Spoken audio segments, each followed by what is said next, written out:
You were talking about how good of a team fighting squad these guys are, how they find the angles, they find the moments, and this game will truly test that. Rogue is down 0-1. They would love to tie it up here with a win on the blue side, make it an even game, and we'll see if they can make it happen. JDG and Rogue are out onto the Rift for game 2.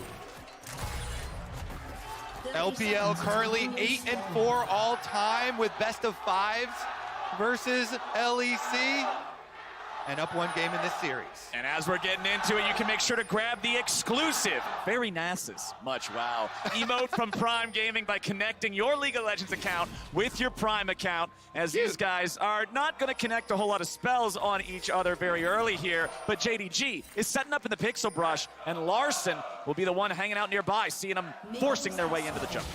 Okay, the ward will be killed there. Nice. It looks like that did end up going over to missing. Everyone will... I'm going to quickly check Yegao's XP, see if he... Yeah, so Yegao did get a little bit of XP off the back of that, which means that he should be able to get level 2 off of the very first wave.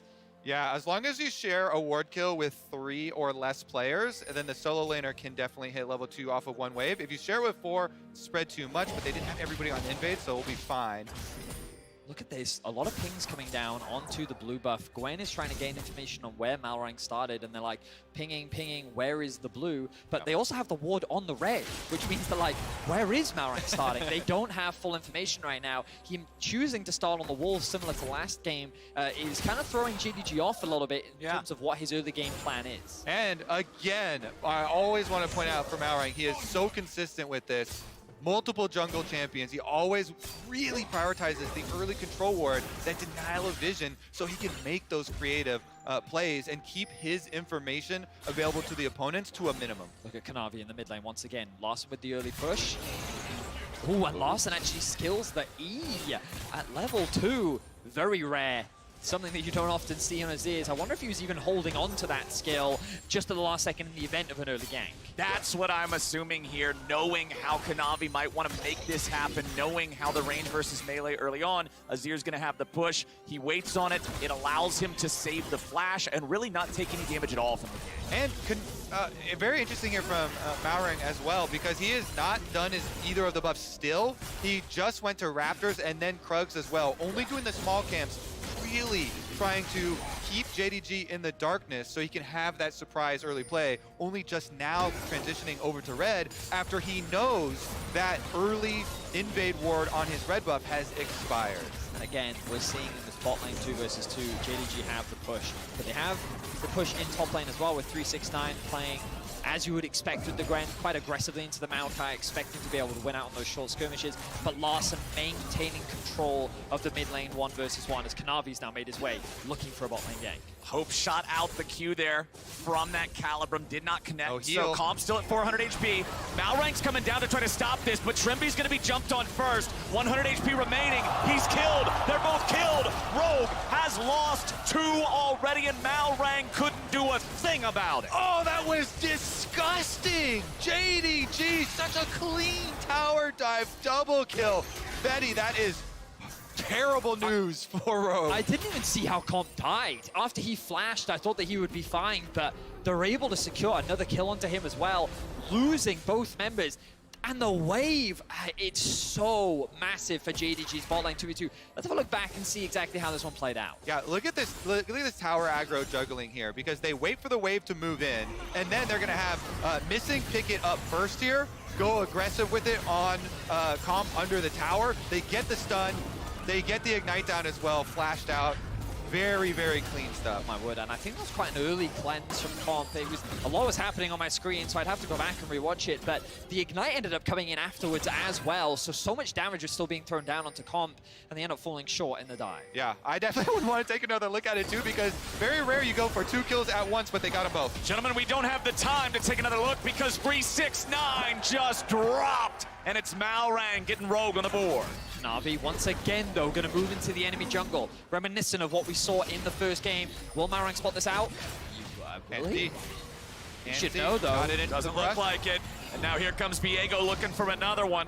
He'll walk into the smoke, fights Malrang here for the Gromp. Malrang having a smite, he can take that. Silas is first, though, on the roam. Exactly. Really good communication there from Rogue. mid lane had gone back to base. Larson telling him, hey, sorry, Yagao's gonna roam before me. You have to give this up. So he's going to choose to back away, go to reset. 369 did invest the Ghost in that top lane play. Perhaps this is an area of the map the Rogue can continue to attack, but the problem is this bot lane issue is only going to become a bigger and bigger issue as Hope and Missing are already so far ahead, a 20 CS lead in the isolated 2 versus 2 with a massive XP advantage. Rogue are going to have to make something dramatic happen to get this bot lane back in the game. And this is, again, they opted into this. This was the salty run back from the Rogue bottom lane here. But again, JDG with the early Aphelios Lulu pushing it in. And now Yagao coming to support Kanavi. I'm loving how they're playing this. Viego versus Lee Sin is not a 1v1 when the Silas is always getting involved. Yagao using this pick to try to move around and make plays. And now those plays might just be made bottom lane yet again. Comp and Trimby are in the sights of JDG, but Malrang is close enough that JDG do not want to overextend on a bad dive here, so they call it off. I love what we're seeing from JDG, really enabling their bot lane this time around, and actually taking a bit of a hard pivot away from what we saw in Game 1. It was all about enabling Kanavi in Game 1, making sure that the wave states were in a position to allow him to invade and push. But now Kanavi's just invading to gain information on where Malrang is, and then he's using that information to then make good decisions, and a lot of that is just playing around the stack waves on bot to further enable Hope and Missing. They are just so well coordinated here, and then you can see it in the execution of the tower dive. Ward's now also set up here for bottom side dragon control, but it's a bot lane gank from Malrang. Oh, Trimby going in for the flash bubble, but it misses, and Kanavi's ready to go clean them up. Serve up the fish sticks, boys. JDG is eating good in bottom lane. Oh, another attempt at a flash bubble, and it's just a fish flashing forward to his own death there. Hope with the sidestep. Has the heal for the speed, moves out of the way, and cuts him down. And we talked about how they feel forced to try and do something, but it was over-forced, and JDG just laugh at them as Rogue is forced to limp away. This is going to be a dragon secured for JDG as well. Kanavi getting pretty low going up against the Cloud Drake, but for the most part, he's just fine. I think you're right about the laughing. You love to see that as a jungler. Your bottom lane gets ganked while you start out dragon. So Kanavi had just pulled the dragon as the gank showed, and he's like, oh no, do you need me? And they 2v3 take care of their own business. Nah, man, we're all good here. No worries. It's a great feeling as a jungler when you can depend on your lane like that. Back up here in top side, it is still a bit of a lead for 369 in the farm, but you can see Odoamne has about that many creeps to still be able to pick up. They both used their ultimates when we panned up here earlier, so neither of those cooldowns are up, but Malrang still only level 5 now. Well, not hitting level 6 just yet. Still has about half that EXP bar to go. Trimby and Comp. Oh, the back even gets interrupted. Yeah, the double stop here as he goes aggressive. This Spell Thieves as well is going to get charged super early. Missing got early charges on the level 1 invade. He has been harassing constantly. Everything going their way here for JDG as Kanavi tries to sweep out some vision. And it's another one of those situations where domestically, Larson, one of the biggest criticisms that was always thrown towards him was that he wouldn't roam in the same way that many other mid laners would. The humanoids, the caps of the league that would actually sack waves in order to attack side lanes. We're seeing it again from Yagao, where while Larson is building an individual lead, he's doing what he's supposed to do on the Azir, but Yagao is more than happy to sacrifice waves in order to get advantages elsewhere. Oh, nice kick coming out from Malrang, looking for Kanavi here, but he can still get himself away. Flash and ulti had to be used to escape that one. Kanavi walking right into the control warded brush. Was not expecting Malrang to immediately be there to make the play. Larson choosing not to commit the flash. He did have the ultimate available, but they don't find the play. Malrang once again hovering around top side. The E is used for 369. That's going to force the Ghost. Yeah, I think that lack of full commitment right there is one of the big differences, because they then see the support roam timer missing up there with the Lulu. So even with the health chunk onto the jungler, it doesn't mean anything for Rogue, because JDG can still start off that Rift Trail knowing Nami, Lucian were still in the bottom lane. Missing was here on the support roam timer. And so JDG still get the objective after Rogue get a big chunk. And we're seeing some of the same issues that Rogue had during the regular season, being able to contest these neutrals within the first 8 minutes of the game. Herald, Dragons are something that they often concede in exchange for early kills. Yagao now looking for a bit of a fight here with Malrang. Malrang's just going to slide his way out of it. You can see the damage really starting to come through from Yagao. But this is only going to further make life difficult for Rogue. They don't necessarily have to invest the Herald bot. I think they could even use it top to funnel more gold into 369 with the advantages that they've already been able to build up bot. But it feels like from this point on, JDG have a firm control over the game, or only 10 minutes in. Yeah, I cannot wait for this Gwen headache to appear in the side lane, as 369 has had such a smooth early lane phase, and with the ult started out already, chunking Odo down under his own turret, it just continues. Such smooth scaling here. Highest CS on his team, has almost tied Larson as well as he cleans up this wave, and will be able to reset no problem. All right, we do have a bit of an issue for Rogue here in the early game. They're 2,000 gold down. As you can see, 369 going for even more here at the plates. Ignores him for the turret plate there. Maokai damage is very little to worry about here for him. So shrugs it off, gets the extra money for himself before going back. 10-minute Gale Force ready to go for Hope, who did get one of those early kills down here in the bottom lane. Kanavi has showed up yet again. Blue Gun is great for shoving out these waves and getting another crash into the turret. There are only 1.5 plates remaining left on this bottom lane turret for Rogue. Comp and Trimby continue to struggle as Yagao disengages Larson with the stolen Lee Sin kick, and Hope is just so damn good! The Gale Force combined with the ultimate. Beautiful execution from Hope, finds a 2v2 kill, and JDG are dominating the bot side of the map. Oh, Vetty, this is actually just brutal to watch here. JDG are firing on all cylinders. Nobody giving an opening here to Rogue to even try and fight back. 369 on the top side, though, as I speak, he might be the opening. Remember, this is how they got their first kill in the game, and now Rogue are looking to do it again. Malrang takes the Q2 and gets the kill onto the top laner. That's where all the kills have come from, where all the money so far, and it's going into a lethality Lee Sin. It's a consolation prize at this point. Kanavi will smite that one away. Let's see if Rogue can get something. Oh, Rogue will get something indeed. Kanavi drops and Larson gets the kill. Nice catch there. So while it is a small mistake coming out from the side of JDG, in the bigger picture, it really doesn't mean much, because you see this gaping void in the bot side of the map where it feels like Rogue don't even have an AD carry at this point in the game, whereas JDG's Hope is fully online and ready to dominate. At least off those mistakes here from JDG, Rogue will be able to get a dragon for themselves. They will be able to get an objective in addition to the extra gold from those two straggling kills. So a nice little, another spark of hope given over here as it puts a stop to any JDG stacking, as well as giving some nice sustain. An Ocean Dragon pretty early into the game here, just 13 minutes, can help out, you know, like this Maokai against the Gwen pretty significantly. You call it a spark of hope, but they don't want Hope anywhere near them. They want Hope to stay very far away, Kobe. That's true. Hope hurts right now. Hope is very painful. Gale Force. A lot of tower shots. Hang on a minute. He's nearly dead there from the turret shots, but Rogue won't be able to collapse in time.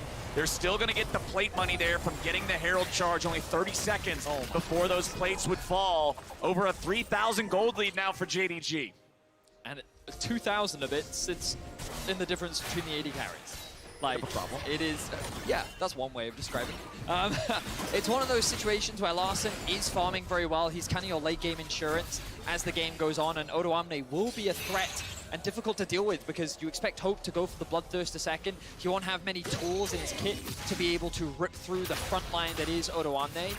And Rogue's comp, it does scale quite well into the game. The problem that they'll have is managing with 369 in the side lane later on, and the fact that Yagao can steal away this Maokai ultimate means that JDG do have ways to start fights of their own. And it's such a cool story for Hope as well. You know, both him and Cop joining these teams so recently, but for Hope especially in the LPL, there's so many star AD carries that get the limelight all the time, and yet Hope has been such a huge performer for JDG throughout this entire year.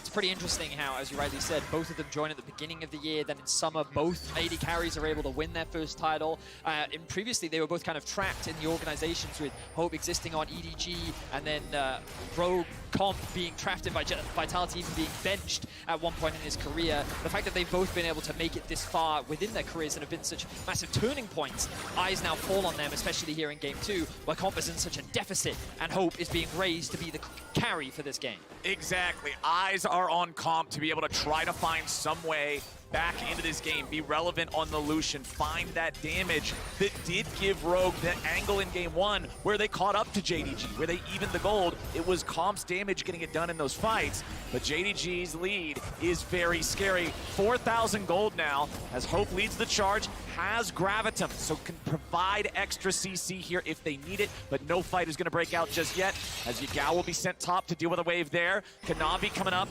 might look for Larson, doesn't find the stun. Larson can just walk it off. I like this macro from JDG simply because they know they're so far ahead. They don't want to let Rogue answer with one of these cross-map plays. Azir was trying to take that turret on top side while they got the split push done, but JDG make the threat moving up into the river. They don't want to let any of this early gold from one of the outer towers go down, and they easily secure the Rift Herald for themselves. Keep your eyes on 369. The moment that they spotted out Malrang, what does he do? Push this bot wave all the way up to the tier 2 tower. He knows he's not at any real threat. Comp, though, going to take a chunk of damage. Hope investing the ultimate to force him back means this is guaranteed another tower for JDG. Nicely done from JDG to move it forward, but now they're going to get shoved back. The Maokai ulti flies through. Odoamne is the target, but he's nice and tanky. Yagao dies first, and Rogue have found themselves a man advantage for now. Malrang still trying to get away, but Kanavi puts a sword in his stomach as Hope continues charging forward. It's an even trade, 1-for-1 mid laner for the jungler, and JDG fall back. The good news for Rogue is there really isn't that much on the mat for JDG to take, but they've already taken your mid tier 1. They're going to take all of your jungle camps, and while Rogue do find a kill, the gold lead only continues to mount. It's near 5k, and we're not even 17 minutes in yet. Yeah, because JDG, they still get this tower. They get the objective and trade the kills 1-for-1. Nice little jump here, though. Yagao a little bit too early there. He went into the Maokai ultimate, and then Odo had a nice little bot back on him, and they get the Lee Sin kick to be able to kill Yagao, but it also cost Malrang his life going in for that kick as Kanavi's able to chase him down. 5,000 gold at 17 minutes, man, is a frightening prospect, but the Gwen may once again be a target. Malrang goes in for the chilling smite, but 369 saves his dash, dodges away from the sonic wave. He'll get back underneath the turret as Rogue are still desperately trying to stop this bleeding. 30 seconds until the next Drake spawns. As you guys mentioned earlier, there's no stacking win condition right now for either side. 1-to-1 on that Drake count, but I would expect that Rogue would not want to fight in open ground against JDG with this lead. So look at how the map is being played out right now. We can see Yagao pushing up the top side. He's going to quickly go back to base, spend what money he can. 369's base actually got interrupted, so he hasn't had an opportunity to reset yet. We can see Malrang looking for a pick. Okay, 369 may have been caught here, but doing a good job fighting back. 369 chops him up, and Yagao is ready to go in. Everfrost finds the slow, and Kanavi and Yagao will chase Odoamne right back to the ruins of the Tier 1 turret, and those ruins are gonna make a nice tombstone. He keeps trying to run. Odo makes him waste a little more time, but that's 2 for JDG. The idea was good from Rogue, but the execution was so much better from JDG. It hurt to watch Malrang miss that Q on the kick, because that would have been a kill. But even if he gets that kill, the TP in from Yagao, the fact that Kanavi had control over the bot river, Rogue were intending to convert that kill into a Drake, but instead JDG converted it into 2 more and the Drake for themselves. It's a bit of a hands dip here in game number 2. The execution of the dive from Rogue earlier, or the execution from JDG earlier versus this from Rogue now. You can see them going in, but it just doesn't work out. Yeah, and you know the thought process behind it. You kick, you should be able to guarantee your Q afterwards, but he goes a little bit wide there. Nerves under tower, not able to hit it. And then you just get punished for it. It takes a long time to chop this tree down. Odo demonstrating very nicely the ability of W to dodge so many skill shots, so much damage there, and get off his passive heals, but in the end, they still chase down the kill. They get that objective. Yagao, his TP timing just couldn't have been better, right? The fact that he just pushed out that top wave, literally just went back to base to spend his gold, and then is able to TP down to the boss side of the map. JDG putting on a clinic once again. Game 1, it was through the jungle. Game 2, it's through the bot lane, and Rogue seem to be routed as JDG is looking to make this 2-0 in this series. The pain train of the 2-item Gwen has arrived. It's kind of early as well, ahead of schedule. Yeah. Pre-20 minutes, and already you have the Void Staff following up that Riftmaker. Those are the items built to melt tanks. 369 is built to completely demolish Odo in the side. And if you want to talk about 2 item spikes, you got Hope with the same thing here. That Bloodthirster completed next to the Gale Force makes this Fed of Felios that much more difficult to ever zero out, to ever make a play on. Still just working with half a second item there over for comp. So that notable difference between 80 carries continues as JDG will now leave the enemy jungle. Rogue still at least have control over some part of the map for themselves. But Yagao is happy to continually go up into this top side, get these waves pushed out, continue getting that solo EXP there on the Silas. JDG falling back again here with 369 because they know he's always the target. And a little bit of a reminder why JDG consider one of the big favorites coming into the tournament overall. The team play, the individual play, let's get another look at it here as Kanavi blast cone over, and he does run straight into Lee Sin. Gonna have to call for some backup there. The numbers are heading down. Look at the mini-map. Rotating all the way over here, the rest of the JDG members clearing out the vision on their way. But I don't think we're going to get a fight. I don't think there's anybody ready to quite square off just yet, at least not until more backup arrives. As you can see, Rogue giving it up. They're going to fall back here a little bit. Trimby and Larson making their way out as Kanavi just clears out the waves down in bottom. Hope is left alone in mid lane, just continuing to funnel farm here into the AD carry. The damage from Larson is very real. Level 14 on the mid laner. 2 items have been completed, and he is matching Hope on CS, but I don't know if he alone is enough to be the turning point. Eyes will be on him. A lot of responsibility and pressure on his shoulders. When we think about the European greats, Larson has always been considered a good European mid laner, but never really one of the best. And this could be a big opportunity for him to prove himself internationally, especially when you go back 2 years and Yagao really had his number when they met in the group stages of 2020. Yep, the only surviving matchup of that 2020 matchup there, Larson versus Yagao, both of them remembering. JDG, though, they're right over to Baron. 22 minutes into the game, they're going to burn it down here. It's red-white guns for Aphelios. That thing will melt. And you've got Viego working on it, too. He's a nice Baron DPS. It's already down to 2,000 HP. Rogue won't even make it 2 neighborhoods over before the thing is already down. JDG, 22-minute Baron. Just flawless map control once again from JDG. They invested so much vision into the top side of the map. They kept Yagao in the side lane to keep the pressure up. And Rogue, they've just never had any options to reclaim that control. And you can see how suffocating JDG can be. They showed it in Game 1, they're showing it again in Game 2. Rogue getting whatever they can, knowing they do not want a fight with a Baroned up JDG. They take the mid lane tier 1, but sacrifice their top lane tier 2 for it. JDG are not backing off. They're just going to take the tier 3 turret here in top side as well. And there it is, less than 1 minute after the Baron. They've broken into the base. Damage from Larson, finding Hope here a little bit. Gwen is immune, looking to walk out, but she gets caught at the very edge of her own zone. 369, he's down. And Odoamne trying to retreat now as they'll find Kanavi as well. Rogue just got 2.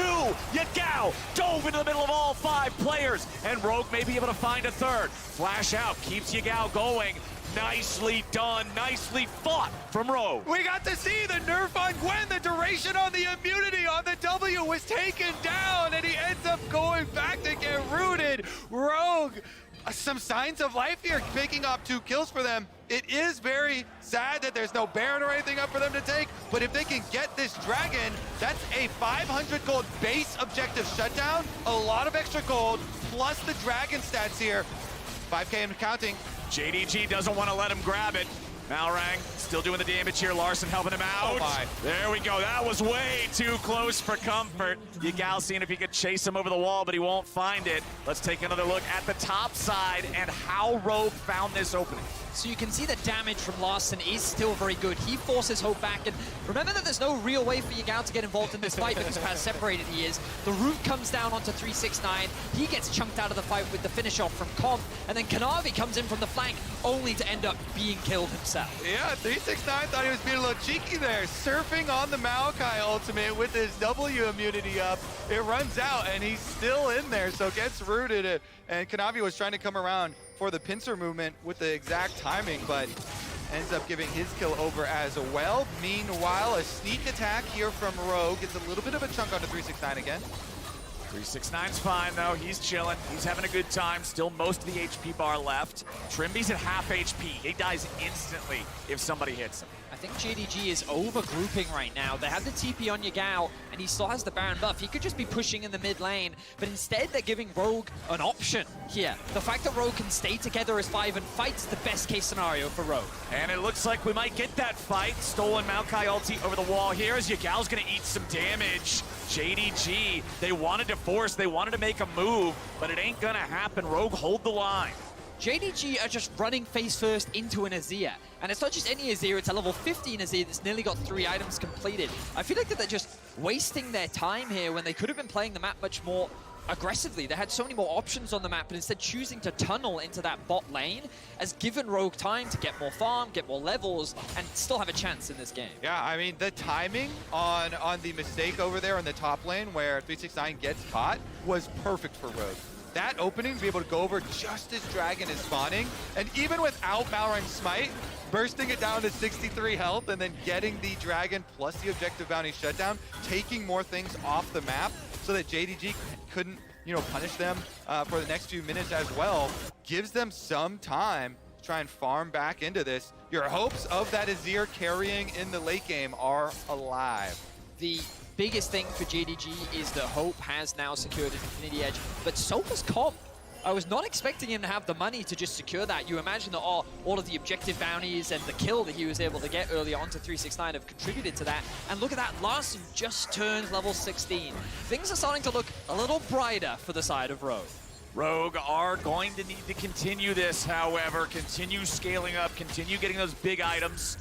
There's the Sonic Wave onto Hope, but Malrang knows that there's not really a play to be made there with that one, so doesn't take the Q2, as Rogue will continue trying to defend, trying to fight for vision here in their own jungle. A different look from the last game, where everything was so dark. Rogue felt like they didn't have any way to even make it out into their own jungle. They've at least still got a foot here, as Kanavi, 30% HP. They'll have to walk away from this one. And Rogue have done a good job of stopping that bleeding I was talking about earlier. They are holding the line now against a JDG that's still looking like they don't have a solid plan of where to go from here. Yeah, they clench their teeth here on the red buff. They secure their own red buff and are even able to give it over to Comp. Instead of having to smite it away, they bully Kanavi off of it. The small wins here for Rogue really stacking up. JDG, though, still have supreme control of the map, and with the Baron now arriving in 40 seconds, all they have to do is push out on the bottom lane first, set up plenty of this vision through blue quadrant. Thank you, missing. Perfect timing on that one to be able to set up and see the approach from Rogue, because there is quite a nice turn here from JDG. If Yagao is able to steal away this Maokai ultimate, they'll be able to peel off of it and try to punish. Yeah, I think the most important takeaway right now is, yes, Rogue have found a brief moment of respite. They've been able to recover, secure a couple more items, secure a couple more levels, and things look favorable, but they still need to get into an area of the map that they don't control. And this is something that they have struggled with both Game 1 and Game 2. Let's see if they can get to the stronghold of JDG. Whoa, it's early though. The Baron is still at 7,000. Okay, this could be the big make or break moment. Yagao's found his way into the back, nearly instantly kills Trimby. The Baron is secured by JDG, and 369 is ready to fight. The Ghost is already activated. Oruamne tries to survive here in the very front, but he won't do it. Hope on a killing spree, 5v4 for 45 seconds, and they aren't done yet. Yagao is so low. Kanavi's made his way into the middle, but now he's all alone. Hope finally joins the fray, and he's firing off the bullets left and right. Larson and Trimby try to get away, but Hope takes out Comp, and JDG are 5v3. JDG just wipe Rogue off the map as they just walk up and watch JDG as they secure the Baron. It felt like Rogue wanted to do something, but there was no window, and JDG shut Rogue down. The inhibitor turret collapses. The inhibitor collapses. The other one is exposed, but they do not care. JDG is looking to end game 2. They go straight on in. They'll claim Malrang, and Larson tries to escape underneath the turret. It won't matter. Nexus falls. JDG moved to match point. With only the smallest little hiccup